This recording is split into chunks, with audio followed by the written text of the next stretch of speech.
السلام عليكم ورحمة الله وبركاته. ازيكم يا ابطال؟ عاملين ايه؟ يا رب تكونوا بخير. قبل اي حاجة ما تنساش تصلي على النبي عليه افضل الصلاة والسلام، تعمل لايك واشتراك عشان نوصل 1000 في اسرع وقت. النهارده فكرة الفيديو مختلفة، اللي هو ازاي تبدأ تتفرج على انمي. والنهارده هنقول لكم افضل 3 انميات تبدأ بيهم لو انت عايز تبدأ. إيروما في مدرسة الشياطين. الأنمي عبارة عن 3 مواسم، كل موسم ما بين 20 ل 23 حلقة، وبتدور قصة الأنمي إن والدين إيروما باعوا ابنهم للشيطان مقابل الفلوس، والعجيب إنه عاش بين الشياطين والتحق بمدرسة الشياطين وحصل مغامرات كتير. هسيبكم بقى تتفرجوا على الأنمي ومش هحرق عليكم.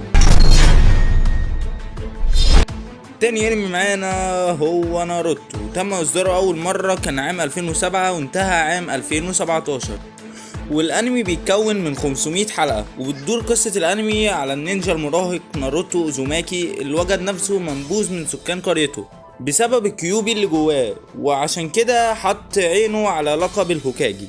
وبرضو مش هحلق عليكم كتير عشان تشوفوا الانمي. والانمي التالت معانا هو انمي دراغون بول. اول مرة نزل كان 1984 ولحد دلوقتي، بس هو دلوقتي متوقف. والانمي بيحكي عن مغامرات كاكاروت اللي هو سون جوجو منذ الطفولة لحد ما يكبر ويتعلم الفنون القتالية ويستكشف العالم، باحثا عن كرات التنين التي تستدعي تنين يدعى شينرون يمنح الامنيات للجميع.